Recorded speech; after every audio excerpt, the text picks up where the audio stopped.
परई। अब बोलो भाई, ये आप सबको मानस रूपी मान सरोवर, कथा रूपी मान सरोवर मिला कि नहीं मिला? और इस कथा रूपी मान सरोवर में आप डुबकियां लगा रहे हो। आपने भी स्वीकार किया कि हाँ स्वामी जी, हम सब डुबकियां लगा रहे हैं। एक ही विकल्प है। मैं एक बात कहता हूं, आप सबसे बता रहा हूं, आप रामायण घर घर में रखो और अर्थ सहित गीता प्रेस गोरखपुर की रामायण जो बड़ा साइज की है उसको रखिए।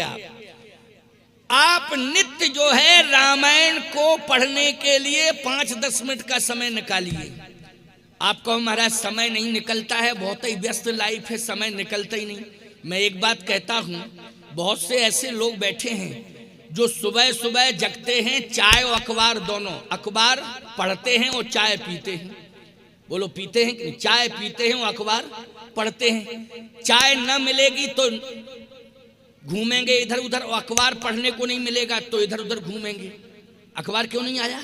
क्या बात हो गई? चाय क्यों नहीं मिली? क्या बात हो गई? चाय और अखबार के बिना नहीं रह सकते हो। पढ़ते हो अखबार, चाय पीते हो, ये दोनों ही नुकसान करते हैं। चाय भी हानिकारक है और अखबार की भाषा भी हानिकारक ही है। क्यों? जब जब भी पेपर को पढ़ोगे उसमें समस्याएं लिखी होंगी। बोलो लिखी होंगी कि नहीं? घर से लेकर के देश तक की समस्या, देश से लेकर के विदेश तक की समस्याएं, समस्याएं ही समस्याएं। अच्छा एक बात आपको बताएं, आपने अखबार पढ़ा और चाय पी, तो चाय पीने के बाद आप तुरंत गए कहाँ? स्नान करने। अब हम वो शब्द नहीं बोलना चाहते, कहाँ गए है नहीं, आप बाथरूम में चले गए। अच्छा भाई, पेपर पढ़ने के बाद आपने क्या किया? बोले पेपर पढ़ने के बाद आपने उस पेपर को अलग फेंक दिया। किसी ने कहा कि आपने अलग क्यों फेंक दिया? बोले अब हो गया ये रद्दी। आपने क्या कहा? मैंने पढ़ लिया, ये पेपर क्या हो गया? अब मेरे मतलब का नहीं है, रद्दी हो गया। इसका मतलब है एक बार पेपर को पढ़ा, रद्दी हो गया पेपर। बोलो हो गया कि नहीं हो गया? लेकिन रामायण को आप जब पढ़ते हो तो ईमानदारी से बताओ, रामायण कभी पुरानी होती है?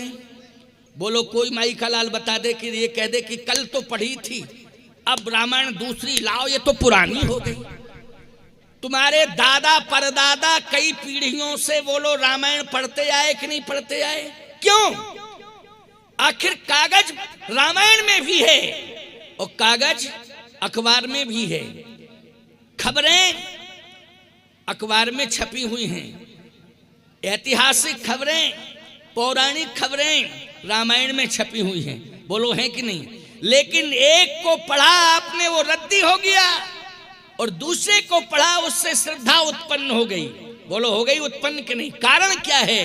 कारण यही है, अखबार जगत से जुड़ा है और रामायण जगदीश से जुड़ी है। जो जगत से जुड़ता है वो नश्वर माना जाता है, और जो जगदीश से जुड़ता है वो अमर हो जाता है, उसका अस्तित्व बढ़ जाता है। इसलिए मैं कहता हूं कि संसार में रह करके भगवान से जुड़ो, संसार में रहकर भगवान से जुड़ो, और भगवान से जुड़ो तो भगवान की जो कथा है उससे जरूर जुड़ो, और भगवान की कथा रोज पढ़ो। रामायण पढ़ोगे अर्थ समझ में आएगा, तुम्हारे जीवन की कोई समस्या होगी, ऐसा प्रसंग रामायण में पढ़ने को मिल जाएगा कि तुम्हारी समस्या पढ़ते ही समाप्त हो जाएगी। बोलो हो जाएगी कि नहीं? इसलिए रामायण को पढ़ने में थोड़ा 5-10 मिनट, चाहे 5 मिनट, और अर्थ जरूर पढ़ लिया करो। नहीं समझ में, चौपाई अगर समझ में आ गई अर्थ तो ठीक है, नहीं आ रहा तो नीचे एक निगाह डाल लो कि इसका अर्थ क्या है। नहीं खोपड़ी खराब करो मोहल्ला भर की, अर्थ समझ में नहीं आ रहा, चौपाई पढ़ के मोहल्ला भर की खोपड़ी खराब। आज तो ऐसा पढ़ लिया, समझाई में नहीं आया, क्या है समझाई में नहीं? अरे नीचे लिखा तो है, उसको समझो, है ना? वैसे समझाने के लिए हम बैठे हैं, लेकिन हम 24 घंटा तुम्हारे घर ही में बैठे रहेंगे? बोलो भाई कि तुम रामायण पढ़ो, हम अर्थ बतावें? बोलो भाई, क्या हम नारद हैं कि हर जगह प्रकट हो जाए तुरंत?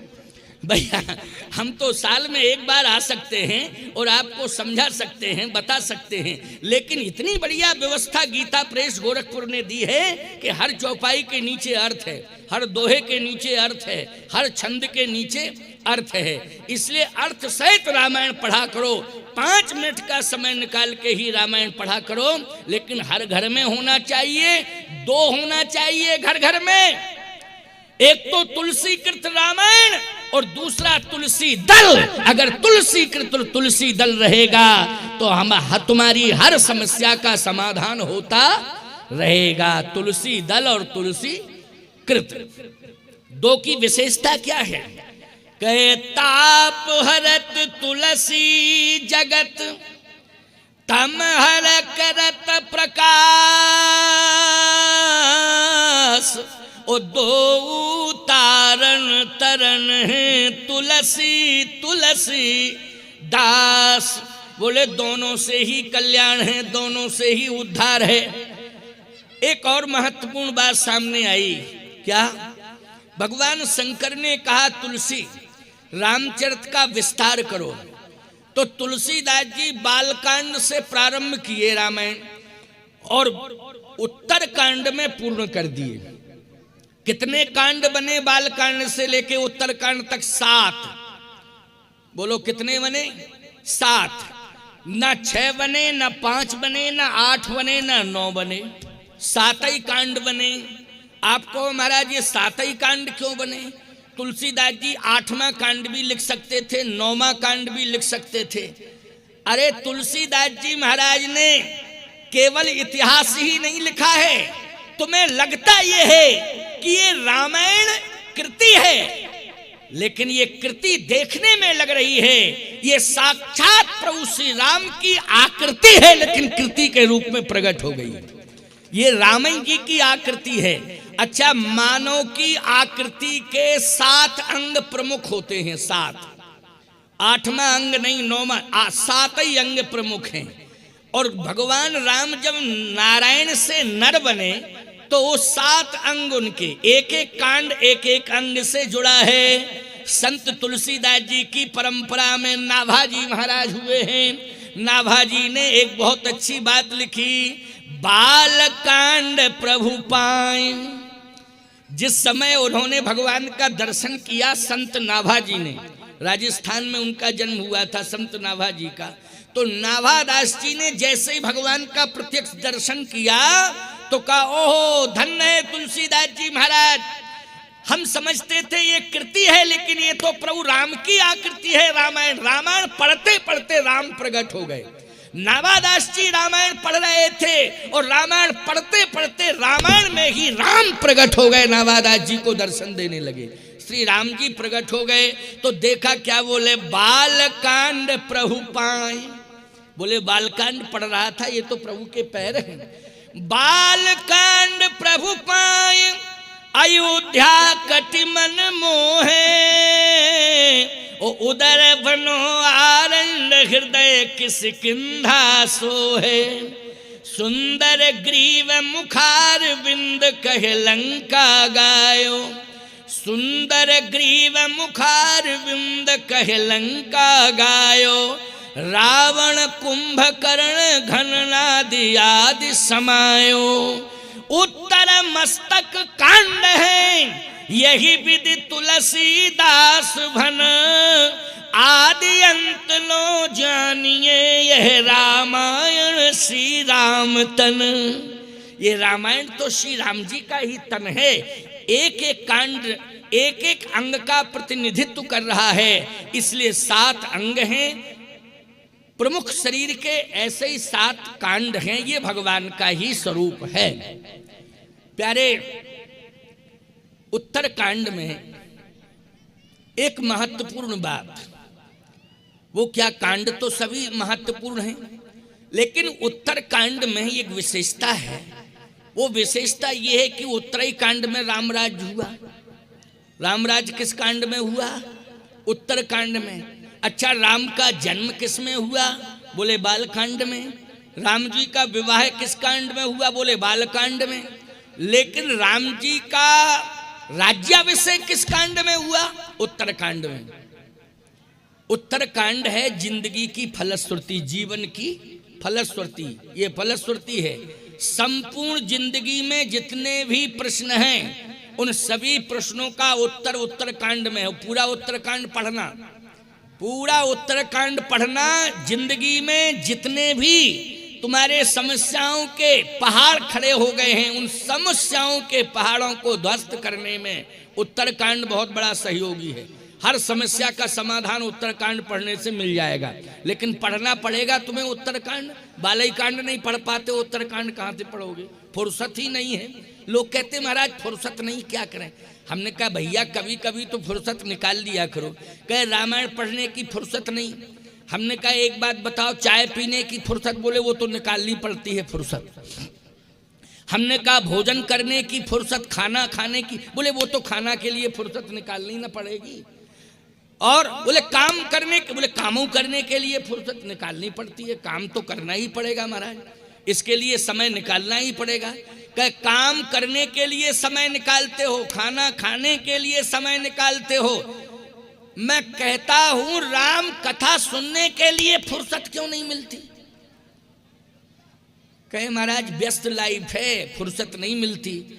हमने कहा कभी कभी निकाल लिया करो समय। कहे महाराज सोचेंगे लेकिन फुर्सत है नहीं। एक गांव में महात्मा जी गए थे कथा कहने के लिए। उन्होंने 9 दिन तक कथा सुनाई उस गांव में। पूरा गांव क्षेत्र आया, लेकिन एक व्यक्ति गांव में इतना व्यस्त था कि एक दिन नहीं आया। महात्मा जी ने कहा पहले ये बताओ गांव का कौन व्यक्ति ऐसा है कि जिसने कथा नहीं सुनी? कहे महाराज पूरे गांव ने कथा सुनी, एक व्यक्ति कथा में नहीं आया। क्यों नहीं आया? बोले महाराज उससे फुर्सत नहीं है। क्या करता रहता है? बोले काम लंबा चौड़ा है उसके जीवन में, इसलिए वो काम ही में व्यस्त रहता है, उसे फुर्सत नहीं। महात्मा जी ने कहा मेरा संदेश सुना दो कि भैया काम धाम तो लगा रहेगा, लेकिन एक दिन की ही फुर्सत निकाल लो। 9वां दिन है, उस दिन फुर्सत निकल आए। लोगों ने कहा बोले हम जरूर आएंगे जरूर आएंगे। कथा पूरी हो गई, आया ही नहीं। महात्मा जी ने कहा जिसे फुर्सत नहीं मिल रही थी कह रहा था आऊंगा, आया कि नहीं? कहे महाराज आज तो और ही काम बढ़ गया, उसका फुर्सत है ही नहीं। महात्मा जी ने कहा हम 2 दिन की कथा और बढ़ा रहे हैं, 9 की जगह 11 दिन किए देते हैं। उससे कहो 2 दिन में 1 दिन फुर्सत निकाल ले। लोगों से कहा नहीं जरूर आऊंगा, मेरे कारण 2 दिन की कथा बढ़ी, लेकिन वो 2 दिन भी नहीं आया, 11 दिन पूरे हो गए, फुर्सत नहीं मिली। महात्मा जी ने कहा 12वें दिन हम सुबह सुबह निकल जाएंगे। लेकिन जैसे ही महात्मा लगभग 6 बजे निकलने वाले थे, पूरे गांव में हाहाकार मच गया। महात्मा जी ने कहा क्या हुआ क्या हुआ क्या हुआ? बोले एक व्यक्ति का हार्ट फेल हो गया। किसका हार्ट फेल हो गया? अरे महाराज उसके बड़े लंबे चौड़े काम धाम थे, बड़ा व्यस्त रहता था। अरे बोले वही जो कथा में नहीं आ पाया। कहे महाराज हाँ वही कथा, फुर्सत ही नहीं थी। महात्मा बोले तो अब क्या बतावें भगवान की क्या लीला है। इतने में गांव वाले, पूरा गांव उसके पीछे पीछे, और उसके लड़के उसको ले जा रहे थे, अंतिम यात्रा जिसको बोलते हैं, उसको ले जा रहे थे स्मशान पर। महात्मा जी बीच रास्ते में ही, उनका यज्ञ स्थल था, उनका पांडाल बना था, उनका प्रवचन स्थल था। महात्मा जी ने खड़े होकर कहा रुको। गांव के लोगों ने कहा कि मुर्दे को रोकना नहीं चाहिए। महात्मा जी ने कहा मैं कह रहा हूं कि इसको रोक दो।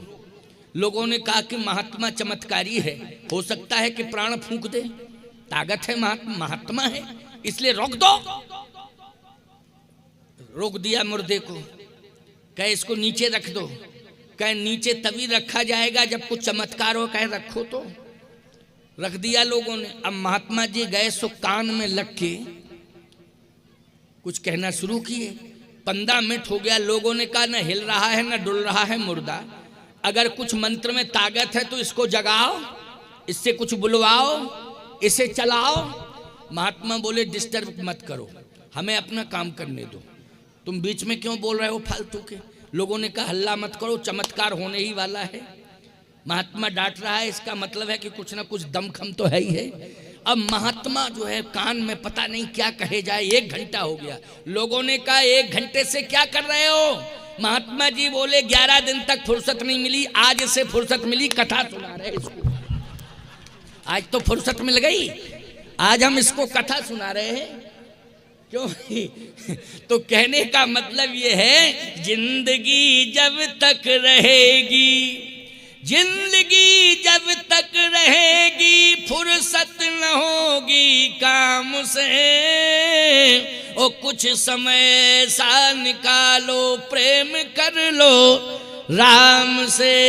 इसलिए भगवान के कार्य के लिए, भगवत कथा सुनने के लिए, भगवान के दर्शन के लिए समय निकाला करो। चाहे जितने तुम व्यस्त क्यों ना हो, चाहे नेता हो, चाहे अधिकारी हो, चाहे पुजारी हो, कुछ भी हो, लेकिन भगवान के दर्शन के लिए, भगवान की कथा सुनने के लिए समय जरूर निकालना चाहिए। तो बाल कांड से लेकर के उत्तर कांड तक, उत्तर कांड में एक